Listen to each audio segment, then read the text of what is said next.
Steven Spielberg's 1998 film Saving Private Ryan has been hailed as one of the greatest war films ever made. I first saw it when it was released, and I went back to view it a few days later, bowled over in particular by the battle scenes. Saving Private Ryan is laser-focused on a human story, a fictional rescue mission to save the eponymous Private Ryan. And in this regard, it is classic Spielberg, with visually stirring action scenes interspersed with interesting character dynamics and emotional scenes that give us a close-up view of D-Day from the perspective of the soldiers who actually fought it. I re-watched it again a couple of nights ago, and it was shocking to realize that it's 26 years since I first saw this film. I also noticed that most of the German vehicles in the film were fakes, and I thought a little video about this aspect of Saving Private Ryan might be worth making. The obvious problem for filmmakers today is obtaining sufficient real World War II German vehicles for war films. The Allied side is well represented, but the dearth of genuine World War II German vehicles is very obvious. Why? Because Germany lost, and most of its vehicles were destroyed in the war or scrapped soon afterwards. A VPN, short for Virtual Private Network, is a cybersecurity tool for privacy and security. When you connect to it, a VPN creates a secure tunnel. It secures data traveling between you and the VPN server. Encryption scrambles data, so to anyone outside the encrypted tunnel, the information looks like gibberish, meaning no snoops can sneak a peek at your online activity. A VPN enables you to browse safely and privately with just a few clicks. With NordVPN's MeshNet feature, you can share files between devices securely, no size limits and no quality downgrade, in addition to secure file sharing. You can also access your devices remotely. It even browses through another linked device using its IP. See the link for NordVPN's exclusive deal. It's completely risk-free with Nord's 30-day money-back guarantee. NordVPN. Sign up now. Even war films of 50 or 60 years ago had trouble finding genuine German kit. Think of those badly disguised US M47 Patton tanks, supposed to be King Tigers in the 1965 film Battle of the Bulge. Or the Leopard 1s, modified as Panthers in 1977's A Bridge Too Far. So it's not a new problem. However, for Saving Private Ryan, Spielberg was determined to ensure that the German vehicles at least looked authentic, and he almost managed it. So let's move through the film chronologically, dealing with each German vehicle as it appears, and see what it really is. The first German vehicle seen in the film is one that is missed by most viewers, and certainly by me until I look more closely. This is during the movement of the Rangers off the beach and the clearing up of German positions behind the bunkers. A German truck is seen burning in the background, in the scene where US soldiers murder surrendering German troops. The vehicle is only briefly seen, and it's not German or from World War II. Though it carries the Mercedes-Benz logo on the radiator grille, the truck is in fact a British Morris Commercial LC5 from 1954 that has been dressed up to resemble a World War II German Mercedes truck. Interestingly, this truck was initially a static prop that was later made into running order, but was then wrecked due to brake failure colliding with another vehicle on set. It was then used to dress another scene that was subsequently cut by Spielberg from the finished film. We next see a German vehicle when Tom Hanks's squad has moved off Omaha Beach into the town of Neiwieser, which is partially held by paratroopers of the 101st Airborne. In the scene where Private Capazzo is shot by a German sniper, an old car is seen abandoned by bombed-out buildings. This is a German staff car, a black 1938 Opel Olympia, and this is a real car of the era. Later, as the unit is moving about Newville, we briefly see another World War II German military vehicle abandoned in the bombed-out streets. A Kfz-15, Horch 901, another type of staff car, an all-terrain open-top vehicle with some 14,900 built during the war. It would, I imagine, be an original 901 used in the film, as many survive in collections and in private hands. Moving on, the next German vehicle encountered by the film's protagonists is a German half-track as they move across an open field towards their ultimate goal, the town of Rommel, where Private Ryan may be located. The half-track is twatted by a bazooka team, including Private Ryan, and the Panzergrenadiers aboard all killed. The half-track is supposed to be a German SDKFZ 251, but in fact is a Czech post-war vehicle. A PPS OT 810 half-track, this one made in 1958. The post-war Czechs built a lot of modified World War II German vehicles and aircraft. This was because the Germans had taken over Czechoslovakia's armaments industry, particularly the large Skoda armaments works, and produced many of their own vehicles and weapons, including SDKFZ 251 half-tracks which were built at Skoda in German-occupied Czechoslovakia. So it was very easy for the post-war Czechs to continue to produce them, the first appearing in 1948. The OT-810 was modified from the original German vehicle with an armoured roof over the troop compartment and a Czech Tatra engine. Many remained in service until the 1980s and are easily modified or dressed up to look like the original World War II German half-track. It is during the film's finale that we see the most use of German vehicles on screen. One vehicle seen abandoned in Rommel is an NSU SDKFZ-2 Kettenkrad, a half-track motorcycle used by the Germans as a small gun tractor or off-road troop carrier, having space for 2 soldiers behind the driver.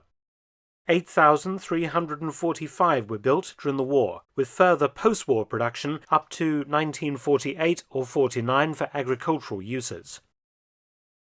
Undoubtedly the one we see in Saving Private Ryan is an original, as very many remain working today. It is used as the rabbit, a lure to try and trick the attacking German force to launch their attack into the prepared killing ground of Rommel's main street. The German force that is approaching Rommel is described as 2 Tiger tanks, 2 Panzers, and half-tracks with 50 infantry and change. The first Tiger tank to advance down the street has its accompanying platoon of infantry stripped away by mines which the Americans have planted beside the road, leaving the Tiger vulnerable to infantry attack. In reality, the Americans never faced any Tiger tanks in the initial Normandy battles. All the Tigers were facing the British and Canadians further north. However, Spielberg knew the effect of placing Tigers on screen. Spielberg had, however, a problem. Obtaining 2 functional Tigers was impossible. Only one original running Tiger exists in the entire world, and that is at the Tank Museum in Bovington in England. The Tiger seen in the ludicrous 2014 film Fury, when the Germans are portrayed as mind-numbingly stupid in the deployment and use of such weapons systems and vehicles. So, Spielberg instead had 2 Tigers created for Saving Private Ryan. If you know your tanks, you can of course tell that the Tigers in the film are different from real Tiger tanks. The turrets are in a different position and the wheels are wrong. This is because both tanks were based upon communist Soviet T-34-85s from the early 1950s. Spielberg in fact purchased 4 T-34s. 2 were rebuilt as the Tigers we see in the movie, and 2 were completely stripped and prepared for conversion in case either or both of the fake Tiger tanks had mechanical problems during filming. Much play in the film is made of the ominous sound of the Tiger's growling engine as it bears down on Tom Hanks and his outnumbered men. But the sound is not a T-34's engine, nor that of a real Tiger tank. Instead, it is the dubbed-in sound of a British Chieftain main battle tank's engine, specially recorded for the film. In the battle that follows, the Tiger is disabled with sticky bombs on the tracks, and then 2 moments of fantasy combat occur. Firstly, when Hanks jams his Tommy gun's barrel into the driver's vision slit and hoses down the interior. This would be impossible with a real Tiger, as the driver's viewing port is protected by a thick bulletproof glass shield. And secondly, when his men lever open the top turret hatch to kill a surrendering German crewman and toss in some hand grenades. In combat, this hatch would have been locked from the inside. This fake tiger still exists. It is currently in Pennsylvania in the United States and still in running order. Whilst this fight was going on, US soldiers successfully destroy a German tank destroyer coming to the aid of the Tiger by throwing Molotov cocktails into its crew compartment from overlooking windows, killing the crew. This vehicle is supposed to be an SDKFZ-138 Marder 3 tank destroyer, and it looks great. However, it is not authentic. In reality, this Marder is a Scania Vabis SAV M43 Sturmartilleriwagen, a Swedish assault gun in service with the Swedish Army from 1944 to 1973. Its chassis was based on a Czech design, which was also used by the Germans for the original Marder, giving it some authenticity. The film people, I think, did a really excellent job of creating an authentic-looking Marder 3 from this Cold War Swedish vehicle. The action now turns to the east side of town, where Sniper Jackson in the church tower reports another German tank destroyer, which eventually fires at the tower, killing Jackson and his companion. This vehicle is another Swedish M43, this time modified to resemble a Marder 3 Ausführung H, which has a more enclosed crew compartment at the back. It's not bad in comparison to the real thing, and is seen in action shortly after, trying to flank Tom Hanks's position, but Sergeant Horvath takes it out with a bazooka.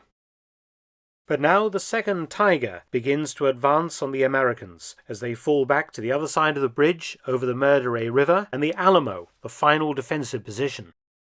The last Tiger appears unstoppable, absorbing several bazooka hits as it grinds on over the vital bridge. This fake tiger also still exists.